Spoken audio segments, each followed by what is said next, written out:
današnjim dnevom uradno končujemo projekt, ki se je začel v začetku leta 2023 in je v svojih 2 letih in pol zajemal tako organizacijo kot izvedbo nakupa 4 specialnih letal Air Tractor 802 Fireboss, ustanovitev enote za gašenje iz zraka v okviru Uprave za zaščito in reševanje ter tudi izdajo vseh finančnih in kontrolnih poročil za uporabo tega projekta. Sam projekt je težek približno 23 milijonov evrov, od česar je 15,5 milijonov evrov prispevka Evropske unije, ostale sredstva so prispevali Republika Slovenija in naša uprava.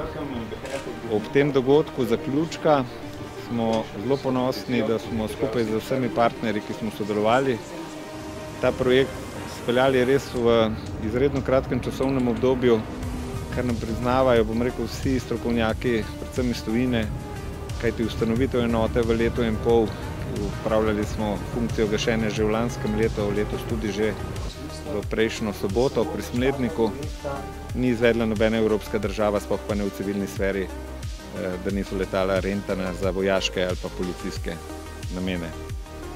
Naša enota se je v vmesnem času tudi razvila, imamo 4 samostojne pilote, tako kot smo planirali, in v našem načrtu je, da do leta 2027 zagotovimo vso potrebne lastne službe za obratovanje enote.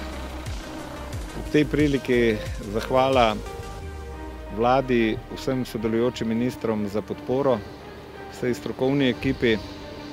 Izjemna podpora je bil deležen vsi naši ukrepi o aktivnostih, vidnih in nevidnih, tudi so strani novinarjev in medijev. Noben tak projekt ne more biti uspešen, če ga skupaj ne naredimo čisto vsi in če ga ne razumejo prebivalci oziroma vsi sodelujoči. Zato res zahvala vsem, še posebej tudi vsem prostovoljnim in poklicnim gasilcem, Slovenski vojski, Slovenski policiji in vsem ostalim, ki dnevno sodelujejo in sodelujete z nami. Hvala lepa res v imenu uprave in danes je res tak lep sončen dan ob zaključku, se upamo reči, fenomenalnega projekta. Hvala.